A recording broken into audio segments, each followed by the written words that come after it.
action, let's go. 저 건물을 찾으러. Assalamualaikum warahmatullahi wabarakatuh. Allahumma sholli ala Sayyidina Muhammad wa ala ali Sayyidina Muhammad. Yang terhormat kepada Kiai Haji Muhammad Hasan Mutawakil Allah SHMM selaku pengasuh Pondok Pesantren Zainul Hasan Genggong. Yang terhormat kepada Bapak Abdul Aziz Wahab BAMAG selaku Rektor Universitas Islam Zainul Hasan Genggong. Dan yang terhormat kepada dosen pengampu mata kuliah Metode Penelitian Kualitatif Ibu Wahyu Lestari MPD. Perkenalkan, nama saya Atika Syifa Nazalia dari Tadris Matematika semester 6 Universitas Islam Zainul Hasan Genggong. Di sini saya akan mempresentasikan bab 1 yaitu pendahuluan. Seorang peneliti melakukan penelitian disadari atau tidak telah memiliki cara pandang terhadap suatu objek, masalah, atau peristiwa yang sedang diteliti. Bahkan dalam diri peneliti telah terbentuk suatu kepercayaan yang didasarkan pada asumsi-asumsi tertentu yang disebut sebagai paradigma. Yang pertama, pengertian paradigma. Istilah paradigma pertama kali diperkenalkan oleh Thomas Kuhn 1962 dan kemudian dipopulerkan oleh Robert Friedrich 1970. Mulai yang 2005 mendeskripsikan definisi paradigma dengan mengutip pendapat para pakar. Tianjin dan Lincoln 1994 mendefinisikan paradigma merupakan sistem keyakinan dasar berdasarkan asumsi ontologis, epistemologis, dan metodologi.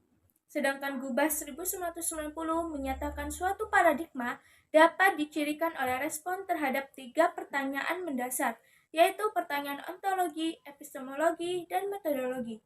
Dengan mengacu pandangan Gubas 1990 dan Danzig dan Lincoln 1994, dapat disimpulkan paradigma adalah sistem keyakinan dasar yang berlandaskan asumsi ontologi, epistemologi, dan metodologi, atau dengan kata lain, paradigma adalah sistem keyakinan dasar sebagai landasan untuk mencari jawaban atas pertanyaan apa itu hakikat realitas, apa hakikat hubungan antara peneliti dan realitas, dan bagaimana cara peneliti mengetahui realitas.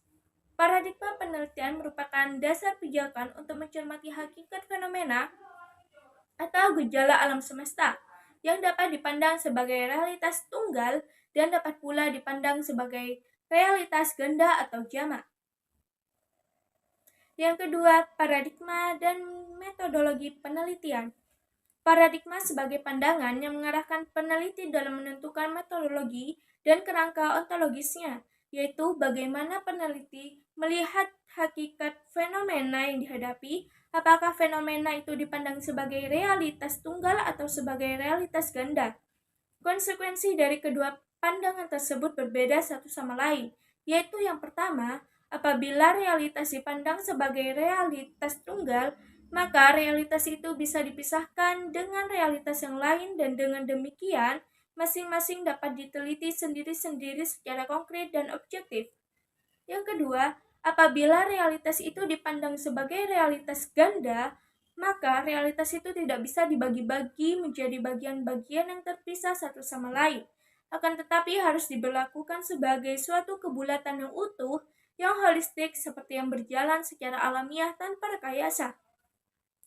Paradigma memang banyak, namun yang mendominasi dalam ilmu pengetahuan ada 2, yaitu yang pertama paradigma ilmiah. Paradigma ilmiah lazim digunakan oleh peneliti yang bertujuan ingin menguji hipotesis. Yang kedua, paradigma alamiah. Paradigma alamiah lazim digunakan oleh peneliti yang bertujuan untuk memahami sebuah fakta atau fenomena secara mendalam, bahkan bila mungkin sampai menemukan makna di balik fakta atau fenomena tersebut. Tujuan yang telah dirumuskan oleh peneliti, baik dalam penelitian kuantitatif maupun kualitatif, akan lebih jelas apabila didasari oleh pengetahuan tentang perbedaan aksioma antara paradigma ilmiah dan paradigma alamiah. Yang pertama, paradigma penelitian kuantitatif merupakan satu pendekatan penelitian yang dibangun berdasarkan filsafat positivisme. Positivisme adalah satu aliran filsafat yang menolak unsur metafisik dan teologi dari realitas sosial. Karena penolakannya terhadap unsur metafisik dan teologis, positivisme kadang-kadang dianggap sebagai sebuah varian dari materialisme. Yang kedua, paradigma penelitian kualitatif. Penelitian kualitatif adalah satu kegiatan sistematis untuk menemukan teori-teori, bukan menguji teori atau hipotesis. Khusus dalam proses analisis dan mengambil kesimpulan, paradigma kualitatif menggunakan induksi analitis dan ekstrapolasi. Induksi analitis adalah satu pendekatan pengolahan data ke dalam konsep-konsep dan kategori-kategori, sedangkan ekstrapolasi adalah suatu cara pengambilan kesimpulan yang dilakukan simultan pada saat proses induksi analitis dan dilakukan secara bertahap dari satu kasus ke kasus lainnya. Kemudian dari proses analisis itu dirumuskan suatu pernyataan teoritis. Paradigma dalam penelitian kualitatif adalah konstruktivisme, postpositivisme, dan teori kritis. Yang pertama, konstruktivisme. Realitas hanya ada dalam konteks suatu kerangka kerja mental atau konstruk untuk berpikir tentang realitas tersebut. Hesse 1980. Selanjutnya, Guba 1990 menyatakan bahwa kaum konstruktivis setuju dengan pandangan bahwa penelitian itu tidak bebas nilai. Dari beberapa penjelasan tersebut dapat disimpulkan bahwa realitas itu merupakan hasil konstruksi manusia. Realitas itu selalu berkaitan dengan nilai, jadi tidak mungkin bebas nilai, dan pengetahuan hasil konstruksi manusia itu tidak bersifat tetap, tetapi berkembang terus. Yang kedua, postpositivisme adalah aliran yang ingin memperbaiki kelemahan pada positivisme. Satu sisi postpositivisme sependapat dengan positivisme bahwa realitas itu memang nyata, ada sesuai hukum alam. Tetapi pada sisi lain, positivisme berpendapat manusia tidak mungkin mendapatkan kebenaran dari realitas apabila peneliti membuat jarak dengan realitas atau tidak terlibat secara langsung dengan realitas. Yang ketiga, teori kritis. Dilihat dari segi ontologis, paham teori kritis ini sama dengan postpositivisme yang menilai objek atau realitas secara kritis, yang tidak dapat dilihat secara benar oleh pengamatan manusia. Yang ketiga, perbedaan paradigma kuantitatif dan kualitatif. Antara penelitian kuantitatif dan kualitatif terdapat perbedaan yang fundamental. Secara garis besar, perbedaan dimaksud mencakup beberapa hal, yaitu yang kuantitatif, pertama, positivistik, 2. Deduktif hipotesis, 3. Partikularistik, 4. Objektif, 5. Berorientasi kepada hasil, dan 6. Menggunakan pandangan ilmu pengetahuan alam. Sedangkan kualitatif, yang pertama fenomenologik, 2 induktif, 3 holistik, 4 subjektif, 5 berorientasi kepada proses, dan 6 menggunakan pandangan ilmu sosial. Yang keempat, kerangka berpikir kualitatif dan kuantitatif. Kerangka berpikir merupakan pijakan atau dasar dalam menyelesaikan masalah yang akan diteliti. Perbedaan kerangka berpikir antara kuantitatif dan kualitatif yaitu yang pertama, kerangka berpikir kualitatif. Jika disebut metode penelitian kualitatif sebenarnya mencakup sebuah cara pandang atau pemaknaan terhadap empiris yang dikonstruksi secara sosial berdasarkan kesepakatan subjektif. Yang kedua, kerangka berpikir kuantitatif.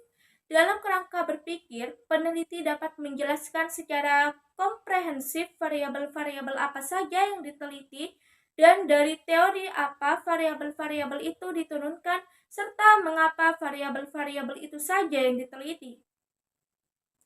Dan yang kelima, kapan memilih pendekatan kuantitatif dan kualitatif.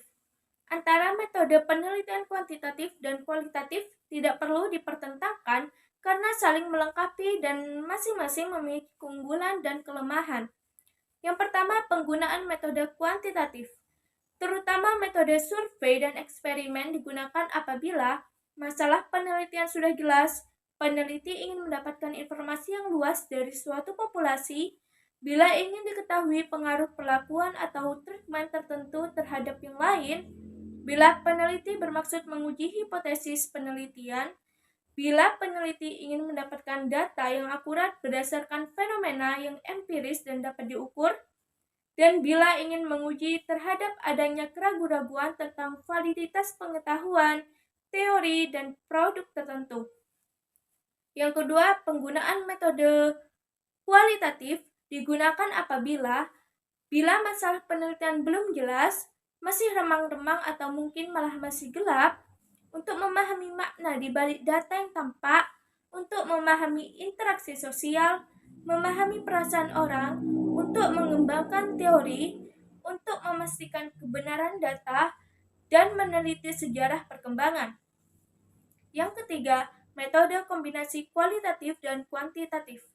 Metode penelitian kombinasi digunakan apabila peneliti ingin memperoleh data dan informasi yang lengkap, valid, reliable, dan objektif. Dengan menggunakan metode kombinasi, maka kelemahan-kelemahan yang ada dalam metode kuantitatif maupun kualitatif dapat dieliminir. Mungkin itu saja yang bisa saya sampaikan, kurang lebihnya mohon maaf. Wassalamualaikum warahmatullahi wabarakatuh.